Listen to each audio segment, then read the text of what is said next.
Doğu Göktürk Kağanlığı'nın çöküşünden sonra Doğu Göktürkler Çin egemenliğine giderek bölgeye dağıldılar. Çin İmparatoru Tisan kendisini Türklerin Gök Kağanı ilan ediyordu. Hakanlığa bağlı Türkler ve diğer boylar etrafa dağılmaya başladılar. Bunlardan bir kısmı ise Çin'e sığındı.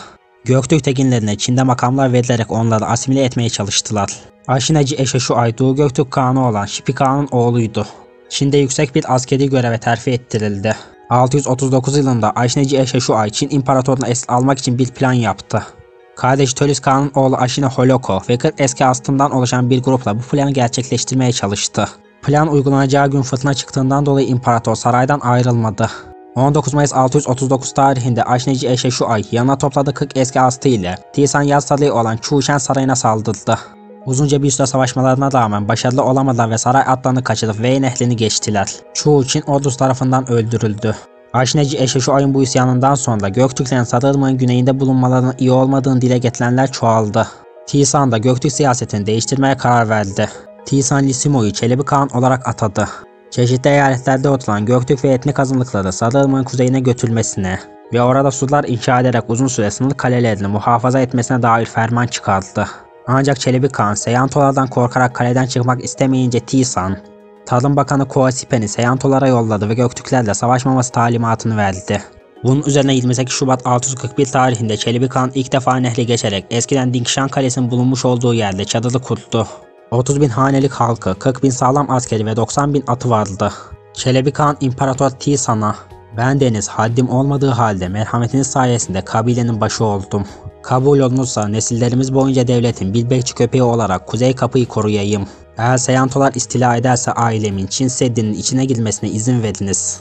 Tisan bunun üzerine kararnameyi çıkararak buna izin verdi. 679 yılında Shanyu Genel Valiliğinin Göktürk liderlerinden Ashide Wenfu ve Ashide Fengxi, Aşina Nishufu'yu Kağan yaparak Tang'a karşı isyan ettiler.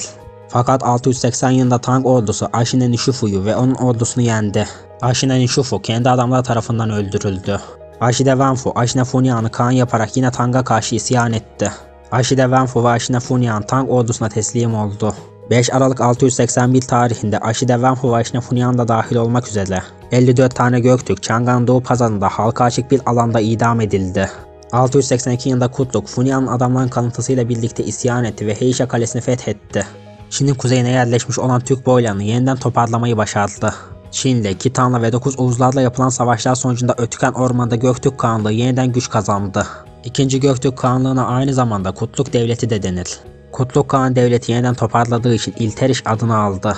İlteriş Kağan kısa bir süre içinde Ötüken'i Kağanlığın başkenti yaparak ülkeye düzen getirdi. Daha sonra ordusunu güçlendirdi, yeni stratejiler ve politikalar belirledi. Onun hakimiyeti yıllarında uzun müddet esaret altında kalan Türk toplulukları yeniden bir bayrak altında birleşti. İlteriş Kağan'ın ordularının baskısı Çin'e ağır darbeler vurdu. Çin'e yaptığı bir sefer sırasında 23 tane şehri ele geçirerek Çin tarihi kayıtlarına geçmiştir. İlteriş Kağan'ın 692 yılında ölmesinden sonra yerine kardeşi Kapgan Kağan geçti. Kapgan Kağan da kardeşi İlteriş Kağan'ın politikasına yakın bir politika izledi. Kapgan Kağan, İlteriş Kağan'ın Çin'e olan baskısını daha da artırarak defalarca Çin üzerine hücum etti. Seferlerinde başarılı olan Kapgan Kağan, devletin gücünü artırarak etki alanını genişletti. İlteriş Kağan döneminde başlayan Türkleri yeniden tek bir bayrak altında birleştirme siyaseti Kapgan Kağan döneminde başarılı bir şekilde sonuç verdi. Onun hakimiyeti yıllarında Kırgızlar, Türgişler, Basmiller de Kağanlığa katıldı. Daha sonra da Oğuzlar ve Kardukların da Kağanlığa katılmasıyla tek devlet politikası sağlamlaşmış oldu. Kapgan Kağan döneminde gerçekleştirilen tarım reformları ve askeri başarılar sonucunda Türk toplumunun refah düzeyi de yükselmiştir. Onun döneminde gerçekleştirilen tohum reformu ve Çin yöntemlerini kullanması sonucunda bu alanda önemli ilerlemeler kaydedilmiştir. Kapgan Kağan'ın 25 yıllık saltanatı boyunca Türk toplulukları hem ekonomik hem de kültürel olarak gelişmiştir. Kapgan Kağan'ın 716 yılında ölümünden sonra yerine İnel Kağan geçmiş ancak Kültikin tarafından esir alınıp öldürülmüştür. Bunun üzerine başa Bilge Kağan geçmiştir.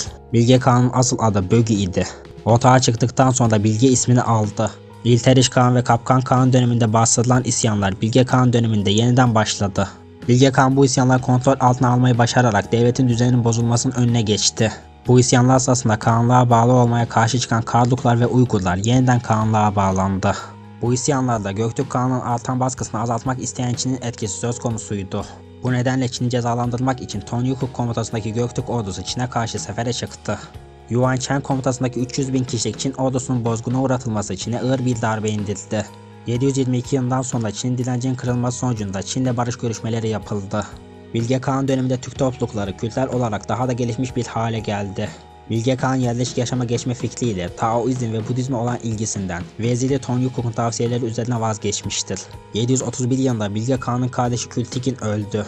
Kültigin ölümünden sonra Çin'le ilişkiler yeniden bozuldu. 733 yılında yapılan savaşta Çin ordusu bozguna uğratıldı. 734 yılında Bilge Kağan Bakanı Buyrukçor tarafından zehirlendi. Bilge Kağan ölmeden önce Buyrukçor ve ailesini cezalandırdı. Bilge Kağan ölümünden sonra devlette karışıklık ve isyanlar baş gösterdi. Bilge Kağan ölümünden Göktürk Kağanlığı'nın dağılışına kadar geçen 11 yıl boyunca Yolluk Tigin, Bilge Kutluk Tenri Kağan, Ozmuş Kağan ve Kulunbek hüküm sürdü. Hükümdarlıkları sırasında Kağanlıkta Çin etkisi ve iç savaş yeniden arttı. Göktürklere tabi olan Basmil, Karluk ve Uygur boyları bağlılıklarını bozdular. Son Göktürk Kağanı olan Ozmuş Kağan, Basmillere karşı yapılan mücadelede yenildi. Esir alınarak öldürüldü. Basmillerin lideri İlteriş Kağan adı altında hükümdar ilan edildi. Böylelikle 744 yılında Basmil Kağanlığı Göktürk Kağanlığı'na son verdi. Fakat Basmil devletinin de ömrü uzun sürmedi. Başka bir Türk devleti olan Uygur Kağanlığı tarafından yıkıldı.